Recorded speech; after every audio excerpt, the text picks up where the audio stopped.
प्यारे दोस्तों, आज की इस वीडियो में हम आपको 5 ऐसे लोगों के बारे में बताने वाले हैं जिनकी हर दुआ अल्लाह की बारगाह में 100% कबूल होती है। यानी कि ये 5 लोग अल्लाह से जो भी कुछ मांगते हैं उनको यकीनन ज़रूर मिलता है। मतलब प्यारे दोस्तों, इनकी कोई भी दुआ अल्लाह की बारगाह में रद्द नहीं होती। उनकी कोई भी दुआ हो अल्लाह की बारगाह में ठुकराई नहीं जाती। चाहे इन 5 लोगों की दुआ फौरन कबूल हो या फिर देर से कबूल हो, मगर कबूल ज़रूर होती है।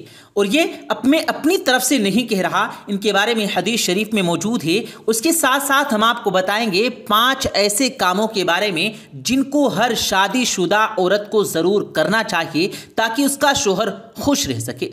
तो दोस्तों, बहुत ही प्यारी वीडियो होने वाली है। आप आज की इस वीडियो को स्किप किए बिना आखिर तक ज़रूर देखें। तो चलिए दोस्तों, शुरू करते हैं। तो वो 5 लोग प्यारे दोस्तों जिनकी कोई भी दुआ कभी रद्द नहीं होती, हर एक दुआ कबूल होती है, उनमें से पहला नंबर है मजलूम की दुआ। प्यारे दोस्तों, सबसे पहला शख्स है मजलूम इंसान, यानी जिस इंसान पर जुल्म किया गया हो, जिस इंसान को सताया गया हो, जिस पर कोई सितम किया गया हो।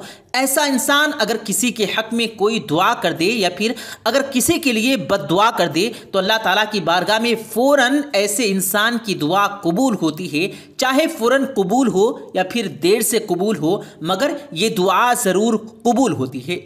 इसलिए प्यारे दोस्तों, कभी भी किसी इंसान पर कोई जुल्म व सितम मत करना। अगर कभी उसके मुंह से आपके लिए कोई बद्दुआ निकल गई तो आपके साथ साथ आपका पूरा खानदान बर्बाद हो जाएगा। इसलिए हमेशा मजलूम इंसान की दुआ लेने की कोशिश करना, कभी भी ऐसे इंसान की बद्दुआ मत लेना। ये बुखारी शरीफ में मौजूद है। नंबर 2, वालिदैन की दुआ।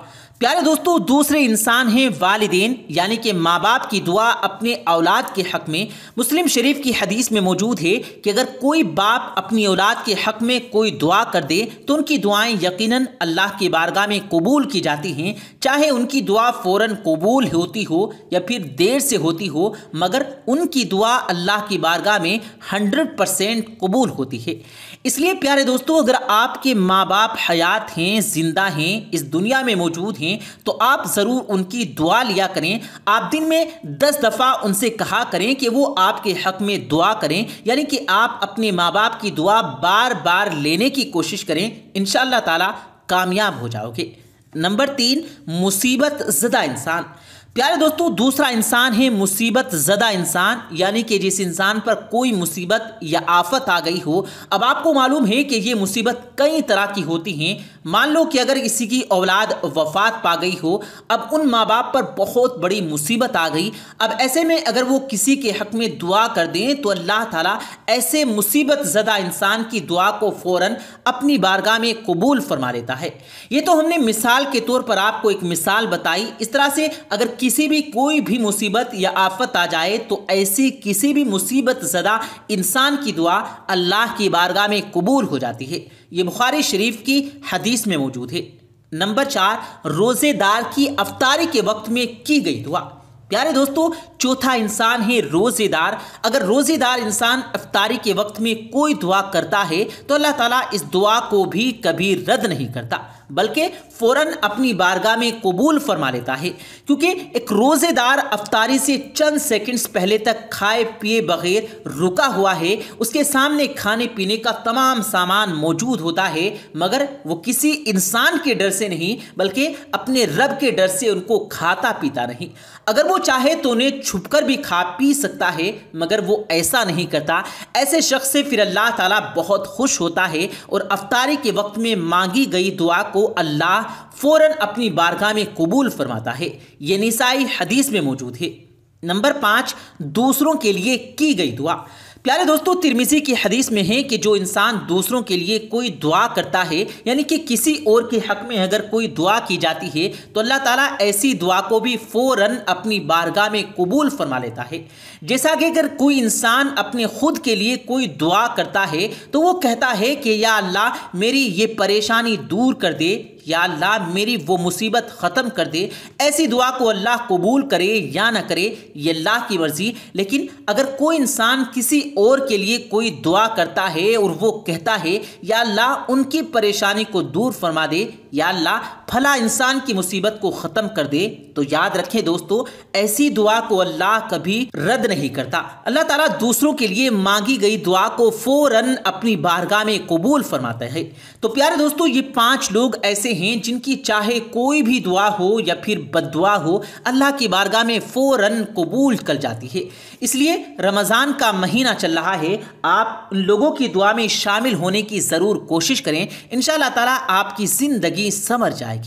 प्यारे दोस्तों, अब हम आपको बताते हैं उन 5 कामों के बारे में जो हर औरत को ज़रूर करने चाहिए अगर वो अपने शोहर को खुश देखना चाहती है। प्यारे दोस्तों, हर मियाँ बीवी की ज़िंदगी में खुश रहने के लिए एक दूसरे को समझना और एक दूसरे को हमेशा खुश रखना बहुत ज़रूरी है।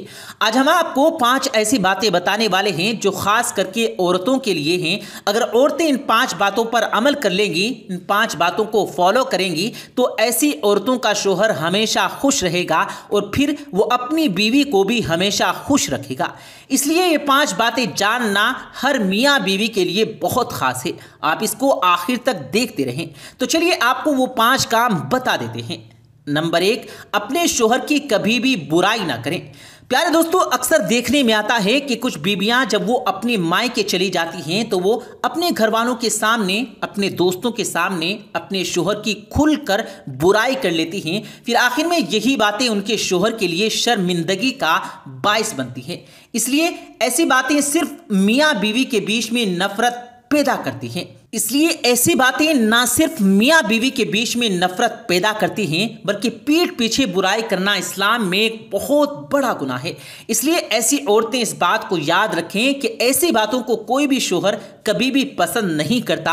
अगर आपको अपने शोहर से कभी कोई मसला हो भी जाए तो आप दूसरों को बताने के बजाय अपने शोहर से ही बात करें, आपके शोहर को ही उसके बारे में बताएं। इसलिए औरतों को चाहिए कि अगर वो अपने शोहर को हमेशा खुश देखना चाहती हैं तो कभी भी वो किसी के सामने अपने शोहर की बुराई ना करें और ना ही किसी और को अपने शोहर की बुराई करने दें, बल्कि आपको जब भी मौका मिले तो आप अपने शोहर की तारीफ करें, अपने शोहर की इज्जत का हमेशा ख्याल रखें। इससे आपका शोहर हमेशा आपसे खुश भी रहेगा और आपको खूब इज्जत भी देगा। नंबर 2, शोहर के लिए बनाव सिंगार करें। प्यारे दोस्तों, औरतों को चाहिए कि अगर वो अपने शोहर को हमेशा खुश देखना चाहती हैं तो वो उनके लिए खूब बनाव सिंगार करें। जब उनका शोहर शाम को थका हारा घर आए तो उससे पहले पहले बीवी अपना खूब बनाव सिंगार करे, यानी शोहर के घर आने से पहले पहले बीवी खूब सज सवज कर तैयार रहे, ताकि आपका शोहर जब भी घर आए तो वो आपको देखकर खुश हो जाए।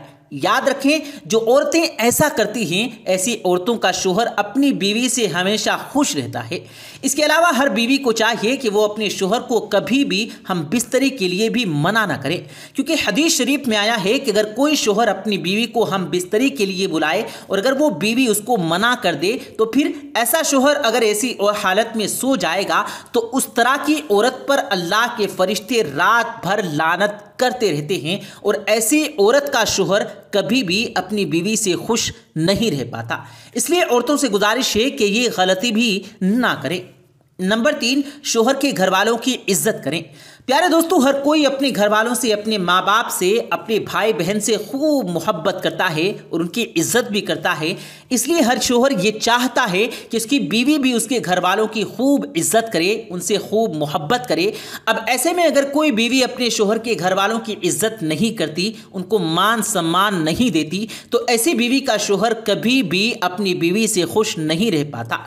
इसलिए हर औरत को चाहिए कि अगर वो अपने शोहर की मोहब्बत को हासिल करना चाहती है, अगर वो अपने शोहर को हमेशा खुश देखना चाहती है, तो शोहर के घर वालों की वो हमेशा इज्जत करे। ठीक उसी तरह से जिस तरह से वो अपने घर वालों की इज्जत करती है, जिस तरह से वो अपने माँ बाप, अपने बहन भाई से मोहब्बत करती है, अगर वो ऐसा करेगी तो ऐसी औरत का शोहर भी हमेशा खुश रहेगा। नंबर 4, शोहर की बीमारी में देखभाल करें। प्यारे दोस्तों, हर औरत को चाहिए कि अगर उनका शोहर कभी बीमार हो जाए तो बीमारी की हालत में वो अपने शोहर की खूब अच्छे से देखभाल करे, क्योंकि जब कोई शोहर बीमार हो जाता है तो वो बिल्कुल बच्चों की तरह हो जाता है, बच्चों जैसी हरकतें करने लगता है। इसलिए बीमारी की हालत में बीवी को चाहिए कि वो अपने शोहर का ठीक उसी तरह ख्याल रखे जिस तरह से वो अपने बच्चों का ख्याल रखती है। इससे न सिर्फ आपस में मोहब्बत बढ़ेगी बल्कि ऐसा शोहर अपनी बीवी से हमेशा खुश भी रहेगा। नंबर 5, गैर मर्द से ताल्लुकात ना रखें। प्यारे दोस्तों, याद रखें, जो औरत अपने शोहर के रहते हुए गैर मर्दों से ताल्लुकात रखती है, गैर मर्दों के साथ नाजायज़ रिश्ता बनाकर रखती है, तो ऐसी औरत भी कभी अपने शोहर को खुश नहीं रख पाती।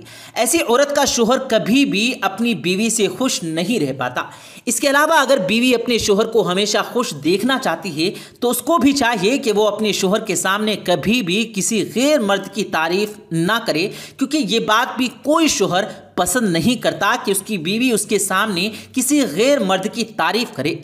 इसलिए बीवी को चाहिए कि बीवी अपने शोहर के सामने ऐसी बातें ना करे जिससे शोहर के दिल में कोई शक पैदा हो जाए और उसके लिए शोहर के दिल में नफरत बढ़ जाए।